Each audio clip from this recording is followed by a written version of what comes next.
When Prof. Suwana asked me to talk about women intellectuals, I was wondering what to talk on, basically because I've never really given a thought very much about women intellectuals, or even intellectuals in my country. I wonder whether they exist, or whether I exist as well, you know, I mean, being in the academe. But then I've been involved with the Sisters in Islam, and I thought to myself that this is a very intriguing group of women who have done work, and a very intellectual work based on research, and I thought this is a good group to bring forward.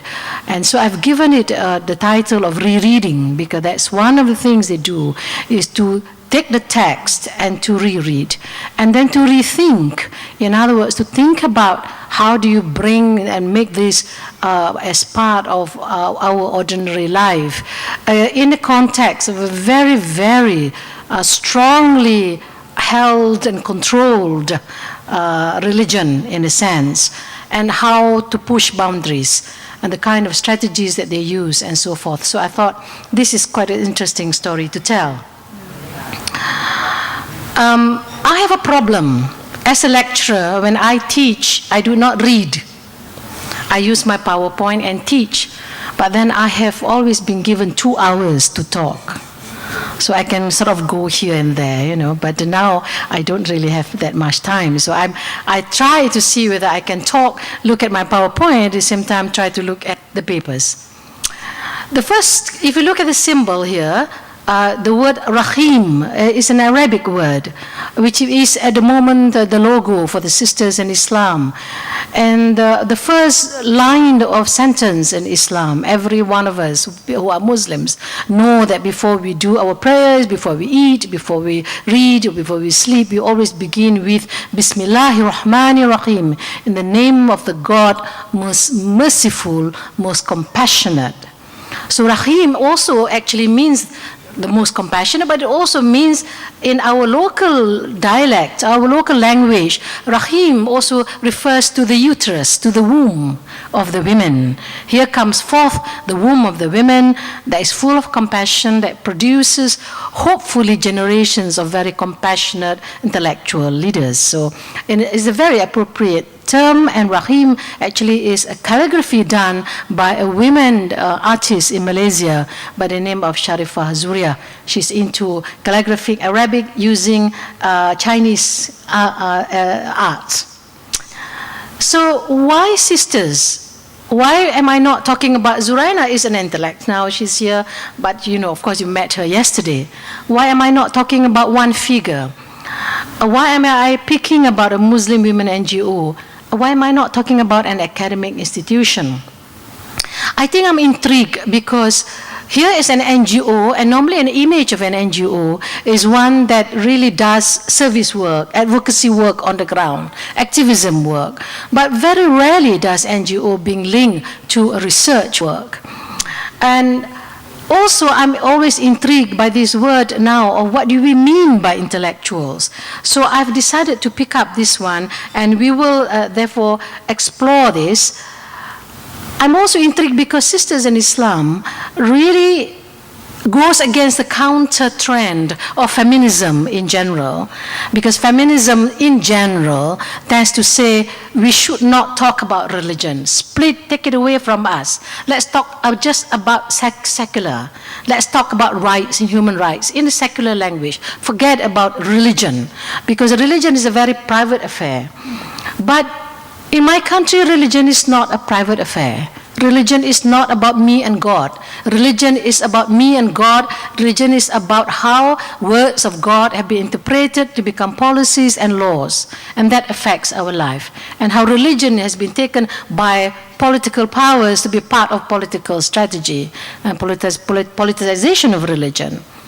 So Sisters in Islam is an organization that believes religion is fundamental to our life, very critical, core to millions of us, Muslim women and men, and also believe in this modern framework of gender equality, and believe that gender equality does exist in the religion.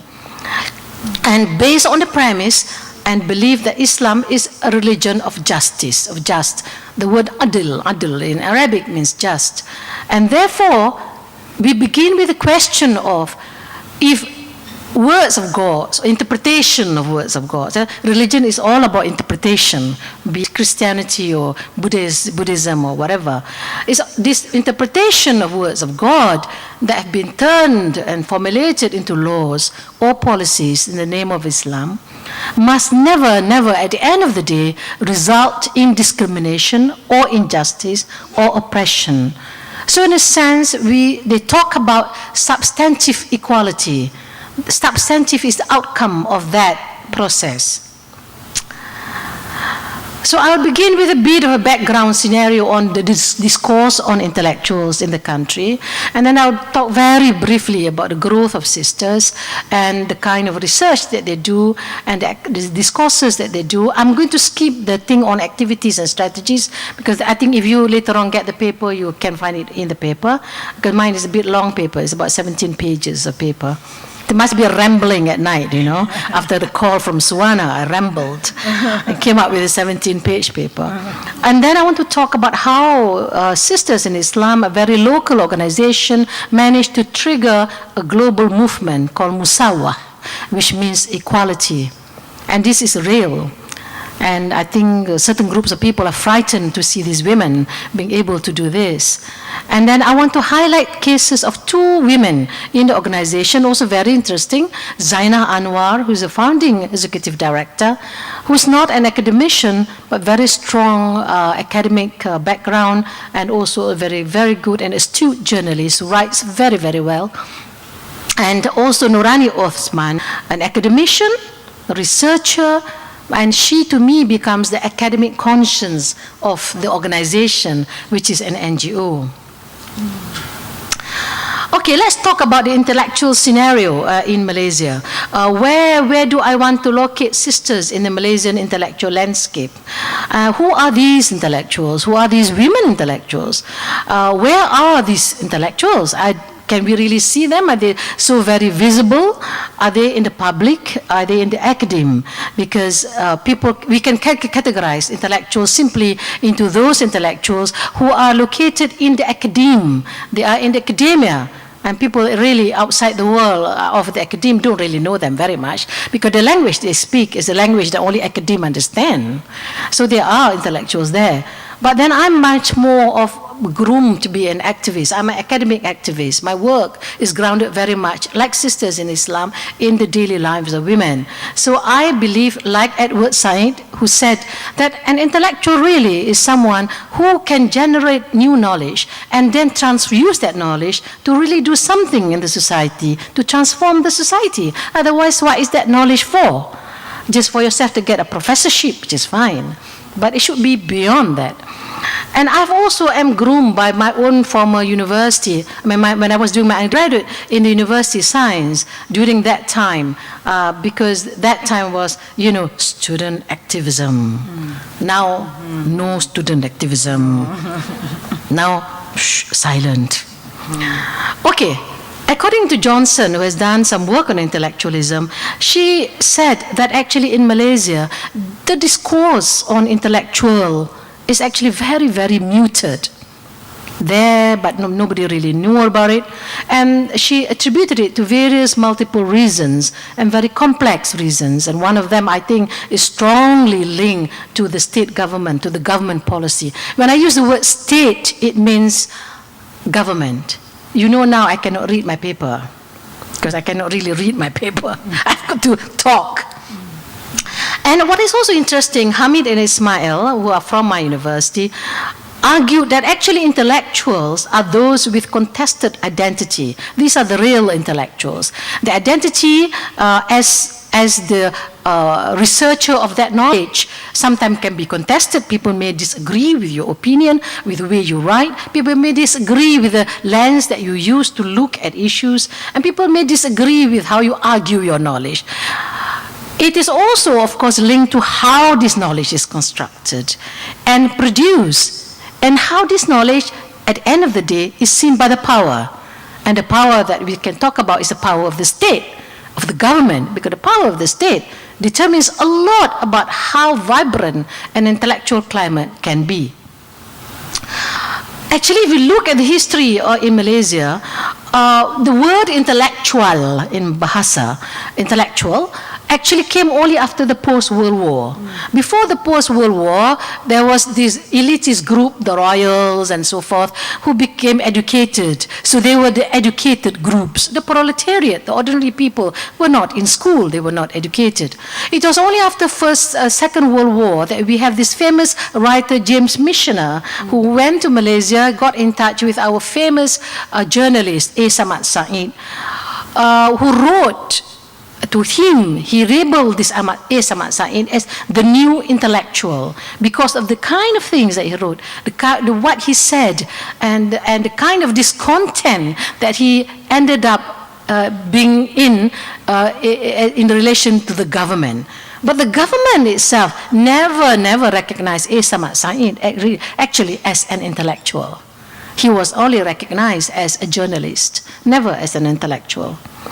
But later on, as younger people come into education and so forth and so on, we have, of course, the academe now being seen as the intellectual, as the site of intellectual. But is that really true now? Is it only the academe the place where intellectual really grew? And I doubt that, because I think given the situation now, we find that actually intellectuals can develop somewhere else outside the academe. Now, of course, an element of intellectualism is actually you must allow for views which are different. You must allow for discussion and a discourse. If students are not allowed to discuss and think, then we are not developing intellectual. I said that the other day, a meeting on the 9th, which Prof. Suwana organized, that actually now what we will be producing are zombies. They are not even robot, because robot, at least they listen to your instruction. But they're zombies, they walk like a zombie, you know. They can't think, they cannot, they just walk as if they are in a trance. So you must have a state government or government that allows for discordant views, different voices, that allow and respect the right of citizens to talk and argue and trust that the citizen has the intellect to make decision. The problem with many Southeast Asian governments, I don't know about Thailand, I can say I hope the Black Maria won't be waiting for me at the airport when I land tomorrow. But I think the problem with our government is this whole insecurity that they always think that our public is not matured enough to decide, and therefore needs to be controlled what kind of knowledge flows and what kind of discussion and discourse that can take place. I think it reflects an insecurity like parents, you know, they reflect the parents' insecurity actually more than the children's not being matured. But if I may take Philippines, Maria, you're from Philippines. I think Philippines is an example, though the Catholic Church is very, very strong. Nevertheless, Philippines is an example of a very vibrant civil society and feminist advocates who actually are mostly academics. They are feminist voices, they have background in being student activists, or they work in community NGOs. They have been able to challenge the production of knowledge. Production of knowledge is about epistemology. The production of knowledge about development and women's population and reproduction and development. And they persisted and persisted, and they argued and argued with the Catholic Church, with the government, with whatever. That is, to me, a vibrant climate for intellectual discourse to develop. What about the Malaysian context? I'm afraid the Malaysian context is a context where it is a very limited space for academic debates, though we have the Twin Towers, one of the tallest buildings in the world. We produce our own cars and so forth and so on. And more than 65% of women are in the universities. The men are not in universities. Of course, except for PhDs, the men go up, the women go down. But, you know, it's a country that is very modern and rapidly changing. But to me, it is an environment that is very intolerant of discordant views. So how can I describe the environment? To me, the environment, so sisters, I want to locate Sisters in Islam. So Sisters in Islam as an NGO of Muslim women we locate it here in this environment where knowledge production is tightly controlled, tightly governed by the state. To me, there is a silence of academic thinking. Why? Because 1974, when I was a student, academic campuses not only produce knowledge, but produce students and academicians who would go on the street and gara-ra-ra. Now, you can't do that. There is also a very rising conservatism that I feel. I don't think this is peculiar just to Malaysia. I think it is in Thailand, I think it is in Philippines, I think it's everywhere in the world. It's a global phenomenon of both the secular as well as the religious sector. And this rising conservatism, and both in the secular and religious, as you know, colludes very much with the neoliberal market economy, which is a hegemony pushed by people who monopolize the global economy in this world. There is also a very strong politicization of Islam. Islam being taken by the political powers, being used. In Malaysia, Islam, religion in general, is very linked and very complex because it is linked to the identity of the ethnic group. The constitution defines one as a Malay if one also professes Islam as a religion. It is also linked to the global politics as well. It is linked to how the present political power is trying to maintain its grip by allying with the religious faction, which is also politics everywhere else and not just peculiar to Islam. But Malaysia is really pushing for this neoliberal new market economy. It's very, very serious about it. And even the health sector and the education sectors have been defined to be the sectors that now must bring in money. This has a lot of implication on the development of intellectual discourses, because people like me, people like Noy, who talk about philosophy and, you know, things which are important for society, you do not bring in innovative products that can sell in the market. Therefore, you are not so very important. You can stay there, give you a bit of money, you know, but sorry, the other millions go to the other part of knowledge production. And this is very important in terms of how the values that we give to and pass to our students who come to the universities, if we do not want them to be zombies. And I think there is now a rising opposition in my country, very clear, from the last general election in March. Though the government won, but there was very clear opposition voices coming in, more seats being gathered by the parliament, and also there is now the new media, the knowledge production also happens in the discourses where the young people go to the new media, and the young people's minds are shaped by this. It's no longer dealing with my mother's generation, very loyal, you know. The loyalty now starts to shift very much to political parties depending on the kind of agenda and the language that they speak. So this rising opposition, the new media, the new younger generation actually makes the government very insecure. The more insecure the government is, the more tightly controlled they become. This has been proven in many, many societies. Okay, the starting point. How did Sisters start? You remember 1980s? Sisters started in 1984, actually, as a group of conscious women who looked at the problems around them, vis-a-vis Islamic laws, Islamic family laws. But remember, 1980s, ladies and gentlemen, is also at the global level an increasing revivalism of Islam. That happened in 1970s when I was a student, but by 1980s when I came back as a graduate student from the US, I could feel the change. And now I can feel it even more so. But 1970s, 1980s also is actually, you see the product of a very, product of those students who underwent student uprising, who had been exposed to intellectually vibrant campuses. These are the students who now came back. And these were the women, the sisters of Islam, people like me and so forth, actually were part of that group who came back from the United States. So we had our education locally, already introduced a very vibrant campus. intellectually vibrant campus, and then we left. And remember, 1980s was also feminism, violence against women issue happening in North America, in Europe, and these language were then brought back by these women. So the women were exposed to a lot of issues and a lot of critical thinking, and when they came back, 1980s, violence against women was really becoming a very strong issue. And remember, violence against women for many, many years have been always treated as a very private matter. So this is no longer a private matter. This is now the language of the sociologists. The personal is political.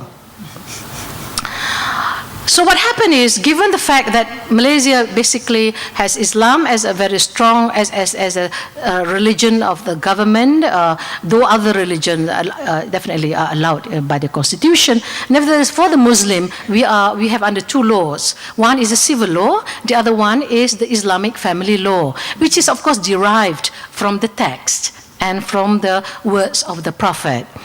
In 1984, the government approved a new Islamic family law. In 1987, this law was enforced.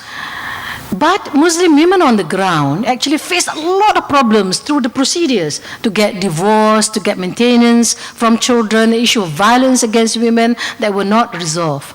And this really attracted this group of women. Remember I said the product of the students' activism locally who left overseas, came back, and they became then these professional women, and they met together to discuss this problem actually, and then they realized that actually what is considered as a very personal problem actually cannot be resolved because there are some systems which are involved. So you need to do some systemic changes. And so they organized a workshop. They got together, they organized a workshop, they called in inter-agencies, the NGOs were there, the government were there, the religious people were there, and basically they wanted to alert the authorities to the problems of women, and they wanted to recommend substantive legal and procedural reform. That began from a very personal observation of what happened around them. They began to develop a much more intellectual discourse around it. By 1990, this group of women decided to register themselves as an NGO.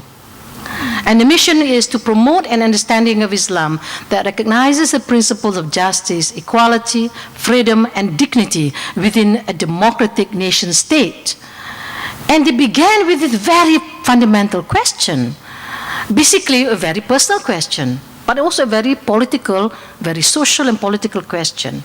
They said, if indeed Islam is just as being propagated by the religious leaders, if indeed God is just as Islam is just, why do laws and policies made in the name of Islam create injustice in this present world? This is how they began. And for the students here, this is how you do research. You begin with a question. And according to Albert Einstein, it is not the answer that is important. It is a question that is important. Because the question is the one that leads you to find the answers. So they said, what shall we do? Religion is a very territorial market. It's a very clear boundary. There are things you cannot question because you are not trained to be a religious leader. You cannot question because you are not trained in Azhar. You cannot question because you don't speak Arabic. You are just regular women, lawyers, people like me. How can you debate about religion? So Sisters in Islam began by forming a group study session and using from the first word in the Quran, the first word that was revealed, we believe, to our Prophet Muhammad sallallahu alaihi wasallam. The word says Iqra in Arabic, which means read. God said to him, read. So we said, Sister said, we should read now. We should go back to the text and read. In other words, they began the journey of knowledge building by taking the master's tool to dismantle the master's house and to rebuild a new house. And they together with the help, not just them, of course they said they had to read interpretation But then interpretations are interpretations also by policy decision makers. Even if you know Arabic, you are still making an interpretation. And during that time, actually what happened was there were groups of people already working and rethinking the same way as we were rethinking in Malaysia, but we just didn't know, sisters didn't know. But it so happened during that time, Aminah Wadud, another very controversial figure, who dared to be an Islamic, dared to be an imam. You're not supposed to be an imam. You're not supposed to lead a prayer as a woman. Came to Malaysia, and she was doing work on the Quran, rereading the Quran from the women's perspective. And she can speak Arabic very, very well. So she became one of the resource persons. And what happened was, sisters developed this framework called the Islamic hermeneutic approach, looking at the language, the study of language. Then they try to ground it with the lived realities of the women, because religion, after all, is supposed to be to help us resolve the problem in daily living, lives, current lives. Then they try to marry it with the constitution and with international human rights language, and contextualize it within the socio-historical context to try to read, rethink, and make a new understanding. And it's very clear that sisters were saying, yes, there is a Sharia. Sharia is something that we cannot change. The 5 prayers, the prayer, the rituals, those are things that we do not want to debate. But laws actually came from fiqh. Fiqh is jurisprudence. Jurisprudence are actually interpretations by men. Literally men, not human being, but men. And fiqh changes over time if you study fiqh. That's why Islamic family laws can change. And so the interpretation of texts and formulation of laws are shaped and constructed by social, cultural, political conditions of the time. So they began with that, and they came up, for example, during that time the issue was violence against women. So they came out, for example, with this monograph, are Muslim men allowed to beat their wives? Question and answer, very simple. Also during that time, they were looking at issues of marriage, polygamy, Islam and polygamy. And they look at issues of women as judges, because women are not supposed to be judges. And lo and behold, they found out actually in the passage, they were very clearly, it says something about there's no such thing as women having more power. There's no such thing as human allowed to beat their wives. They question the word, they reread the word and re-question and say, there are other meanings to this word. Why are you keeping only one meaning? And they look at polygamy, and even I never knew until I became involved. And this ayat, that sentence that says, yes, you can marry more than one, but you can only do that if you can be adil, if you can be just to all of them. But you know you cannot be just and therefore marry only one. But interpretation that I've been groomed with was, you are allowed to marry more than one, full stop. This is why it's important to go back to the source, to go back to the text, to reread and to challenge the interpretation. But later on, sisters went into bigger issues and bigger agenda. Just give me a few more minutes. And they began to touch on issues of governance, issues of conversion, issues of Islamization, issues of fundamental liberties, human rights and democracy. And they joined other groups to call for the repeal of this Internal Security Act of 1960, which allowed government to just take you in and never give you a chance to have a lawyer. But now this law has been repealed. So they've gone into bigger issues. What is very interesting is, when sisters in Islam realized that they were not alone, they began to have connection with other women groups, other academic intellectuals, people like Khalid Masood from Pakistan, people like Ziba Mir Husseini, an anthropologist, Islamic feminist in the UK, and other women in Africa and so forth. And in 2009, they decided to launch this global movement called the Musawah. Musawah in Arabic means equality. And this global movement, this Musawah, you can go to their website, actually is the language of sisters. because it focuses on knowledge building. So the strategy of these two, Sisters in Islam in Malaysia and Musawah as a global movement, is about knowledge building, is about research, because it is only through acquiring knowledge and understanding why equality and change is possible within Islam that you can then argue and have a discourse with people who control the religion. And this is just a chart to show how Musawah works, with knowledge building linked to outreach work, linked to international advocacy as well. So the strategy is fantastic. So an important lesson learned is this, that in knowledge building, women must become the reader. But that is not enough. Women must become also the writer. Because we need to claim the space to access knowledge and to produce new knowledge. And Dia from Indonesia wrote and said, women as writer requires women to create her own meaning, acting as both the producer and executor of her own politics. The politics must not be determined by others. You must also shape the political discourse. So just a brief one, Zainal Anwar, a journalist, strong academic background in law as well, educated overseas and in Malaysia, but never worked as an academe, but very clear writer, very clear. I wish I could write like her. And Nuraini Osman has always been an academe. Both have very strong command of language, is very important. Both are very engaged social actors on the ground. And people like Nurani, for example, wrote a book in 2008, which was banned by the government. The book was just unbanned a few months ago. And the book is called Muslim Women and Challenges of Extremism. And when you have, to a scholar, when you have your book being banned, you have arrived.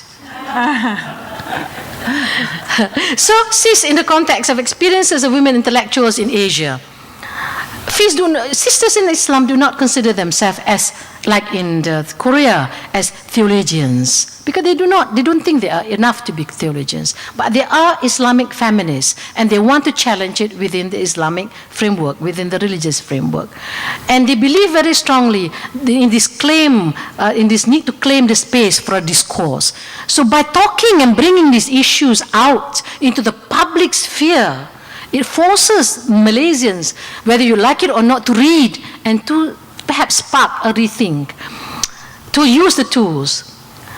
And to generally, I think actually in Asia, Malaysia, Thailand, and so forth, women intellectuals, I think we have to redefine them a bit. Because already we are very invisible.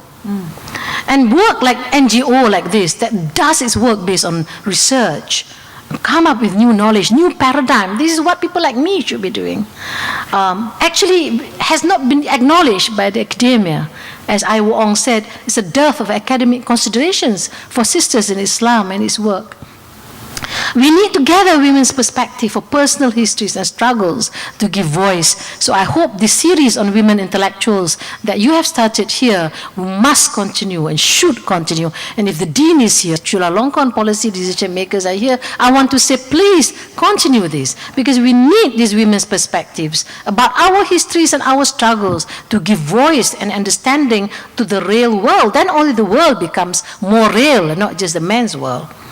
And so this scholar from Korea, she said, you must look within, our personal within.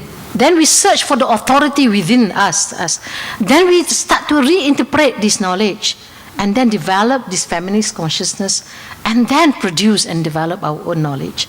I'll end with this word by Aminah Wadud, who said, hear our song, and when the words become familiar, sing along, for ours has too often been the silence that sustained and nurtured the background. So thank you, ladies and gentlemen. Thank you.